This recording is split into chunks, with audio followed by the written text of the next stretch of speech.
Бүгдээрээ сайн байцгаана уу? Та бүхэндээ стрессээс ангижрах энгийн аргуудын талаарх мэдээллийг хүргэе. Зүгээр л дуртай зүйлээ хийгээд үзээрэй. Стрессээс ангижрах энгийн аргуудын нэгдүгээрт нь дотны хүнтэйгээ ярилцаарай. Найзуудтайгаа ярилцаж инээлдэхэд стресс 25% багасдаг гэнэ. Өөрийгт нь хамгийн сайн ойлгодог дотны хүнтэйгээ асуудлаа ярилцах нь стрессээ тайлах хамгийн шилдэг аргуудын нэг юм. Инээж бусдаа ярилцах үед бидний ад жаргал, хайрын даврыг ялгаруулж стрессийг бууруулдаг байна. Хоёрдугаарт нь алхах хэрэгтэй. Алхах нь стрессийг 42% бууруулдаг. Цэвэр агаарт алхах болон зугаалах нь тархины хүчил төрөгчийг нэмэгдүүлж сэтгэл санааг сэргээдэг.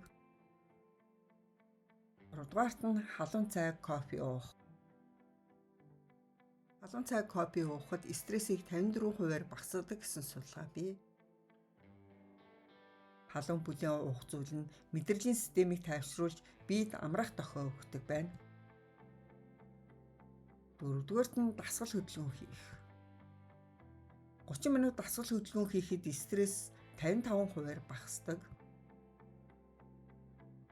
Идэвхтэй дасгал хөдөлгөөн нь байгалийн өвчин намдагч даавар болох эндорфиныг ялгаруулж бие сэтгэлийг сэргээдэг. 5-дугаарт нь хөгжим сонсох. Дуртай дуугаа сонсоход стресс 61% багасдаг. Дуртай хамтлаг, дуучин, хөгжим сонсох нь хүний тарих болоод бие махбодод эерэг нөлөө үзүүлж кортизол хэмээх стрессийг үүсгэдэг гол даврыг багасгадаг. 6-дугаарт нь бат бөх унтах хэрэгтэй. 7-8 цагийн чанартай нойр авахд стресс 65% багасдаг. Өдөр нь ажил дээрээ хичнээн стресстэж ядарсан ч гэсэн шөнө бодох санах юмгүй бүх унтаж чаддаг хүн стрессээс ангид байдаг болохыг судлаачид нотолсон. 7-дугаарт нь ном унших. Судлаачид ердөө 6 минутын турш дуртай номоо унших нь стрессийн түвшинг 68% бууруулдаг болохыг тогтоожээ. Унших нь анхаарал төвлөрүүлж тарих бодлыг тайвшруулахад тусалдаг. 8-дугаарт нь инедмийн кино үзэх. Энийх нь стрессийг тайлж хүний сэтгэл санааг сайхан болгодог байна. 9-дугаарт нь видео тоглоом тоглох. Видео тоглоом тоглоход хувийн бэрхшээлийг даван туулах, стрессийг тайлахад чухал үүрэг гүйцэтгэдэг гэж үзжээ.